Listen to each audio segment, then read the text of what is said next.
The question, as it was posed, first of all, if I'm influenced by Russian school of music, and also that my interpretations are atypical.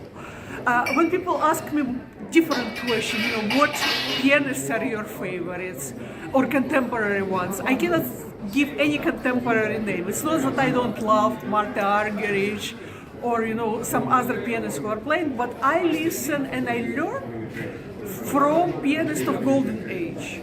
So, an example was Rachmaninoff. Rachmaninoff concerto. It's a unique moment because, we have works of Bach, of Chopin. We don't know how they really played. We can only read the descriptions. But one person forte is not another person forte. If one person says, oh, it's fast, for another person maybe it's slow. We don't know. But with Rachmaninoff we have great composer, great pianist, and great conductor. And he recorded his music. So it's very easy, but he has very particular style. And it's as particular as, people say, you have to have style to play Mozart or Beethoven. I say you have to have particular Rachmaninoff style to play Rachmaninoff.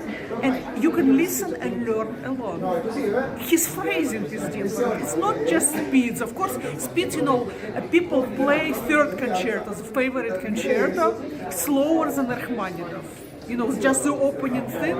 And so many times I play this piece, I go to meet the conductor and the orchestra, and I say I wanted to play in Rachmaninoff's tempo, and the answer, oh, but he plays it too fast. He's a composer, he knew what he wanted. Okay, but it's not about tempos. Mostly it's about Rachmaninoff phrasing and how he arranges harmonies. For example, the concerto number 2 tonight, which I played, famous opening chords.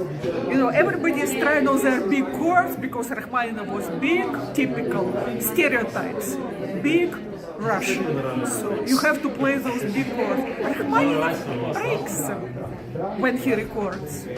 So it's totally okay. You break the big chords in Rachmaninoff just like you break them in Franck violin sonata when you play piano parts. They are huge chords, but nobody says you have to be like, like this snake that swallows, it's, cobra, just going over your victim. No, you break chords, it's a style, it's a particular style in which you have to follow. If you play Rachmaninoff, if you play Franck, it's normal. Even if you play Brahms, we moved totally different there, away from Russian music.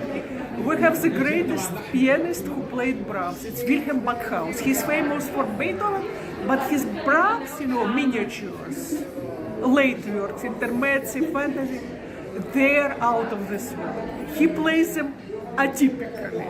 But he was the closest one in school to know intimately how Brahms would want them to be played. And again, they're different.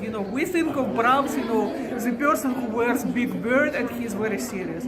We think of Chopin. How many times I go to master classes, I repeat to students about Chopin what I was told as a little girl when I played Chopin piece for Tatiana Nikolaeva. So I came to master classes and she told me, no, but don't play Chopin like he was dying from tuberculosis already. He died later.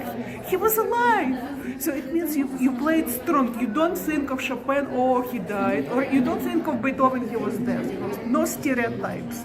And this way you can look at music differently. It's not atypical, it's fresh look. We're a bit like scientists because we look at music, black dots on white paper.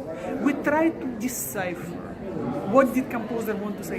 In Rachmaninoff case, it's all clear because we can hear him playing. And first you master how he played it, then you can go on your own.